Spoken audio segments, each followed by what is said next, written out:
Hello there, viewer. Today I'll be talking about consumption and answering a few questions about it. And the first question I'll be answering is, what do we even consume?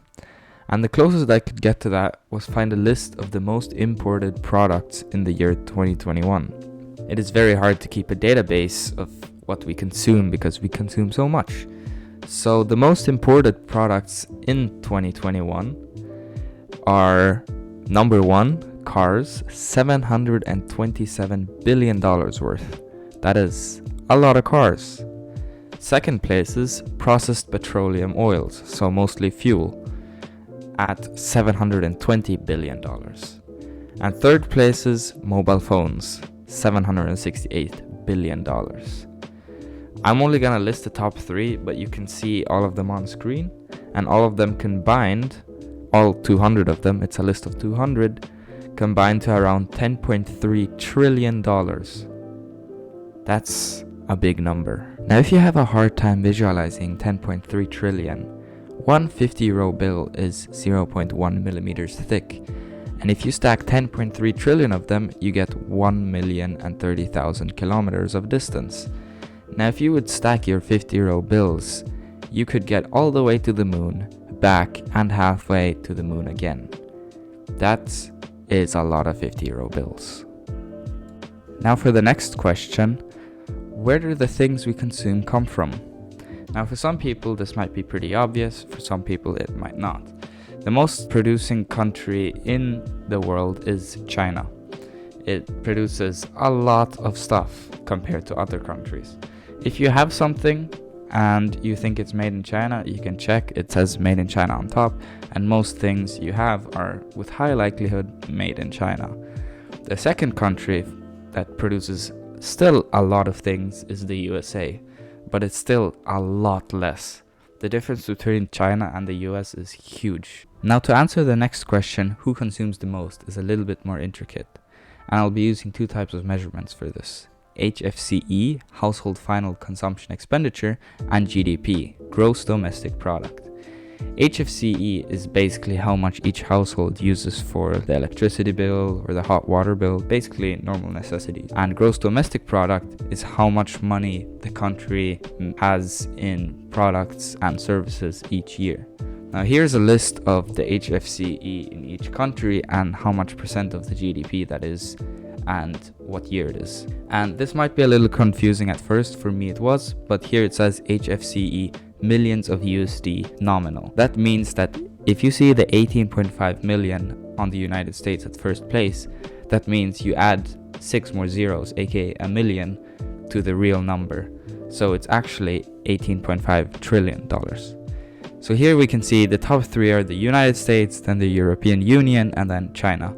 The United States, as I said before, comes in at $18.5 trillion, which is a crazy amount, considering that the 200 most imported products in the world are 10.3 trillion, and this is 18.5 trillion alone. That is unbelievable.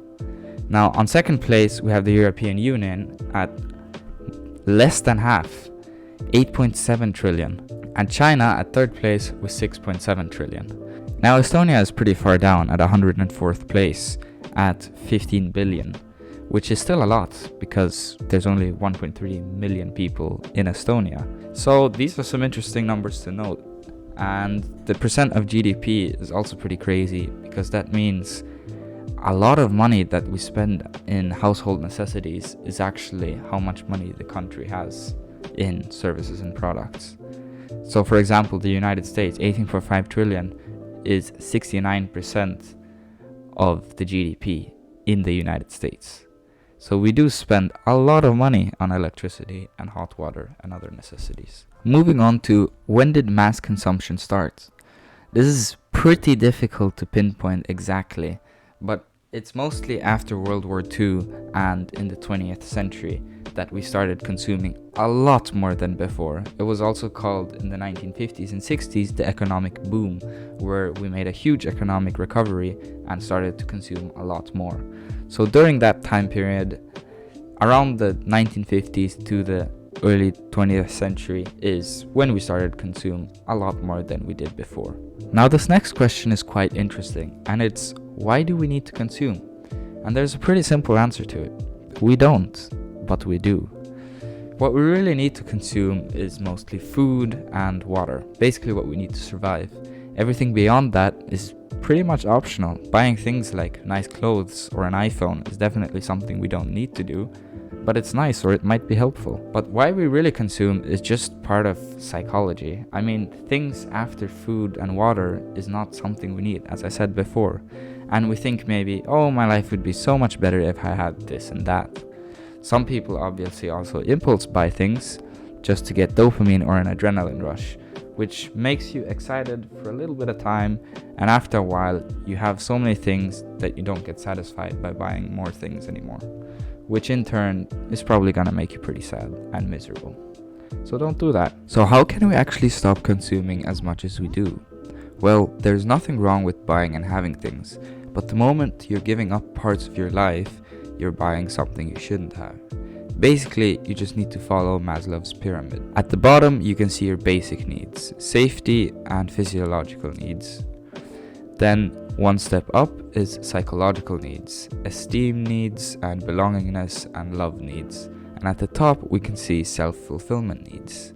If you're giving up any of the other to get more of the other, then your purchase is technically wrong, because you should have a balanced amount of each. And companies actively try to also manipulate you with ads to buy things.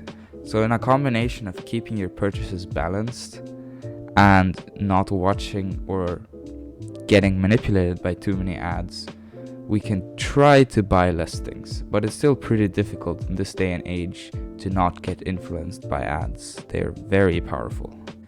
So to end off, I'm gonna share some of my personal thoughts. I think consumption should be taken more seriously, as in we should be aware of what we consume, where it comes from, and who's actually making all that stuff. And we should share that to other people as well. This can stop more than just consumption problems. I mean, look at global warming. If we stopped consuming as much as we did, we could solve a ton of stuff, which would be absolutely great. And we should definitely consider being minimalistic and not buying as much stuff.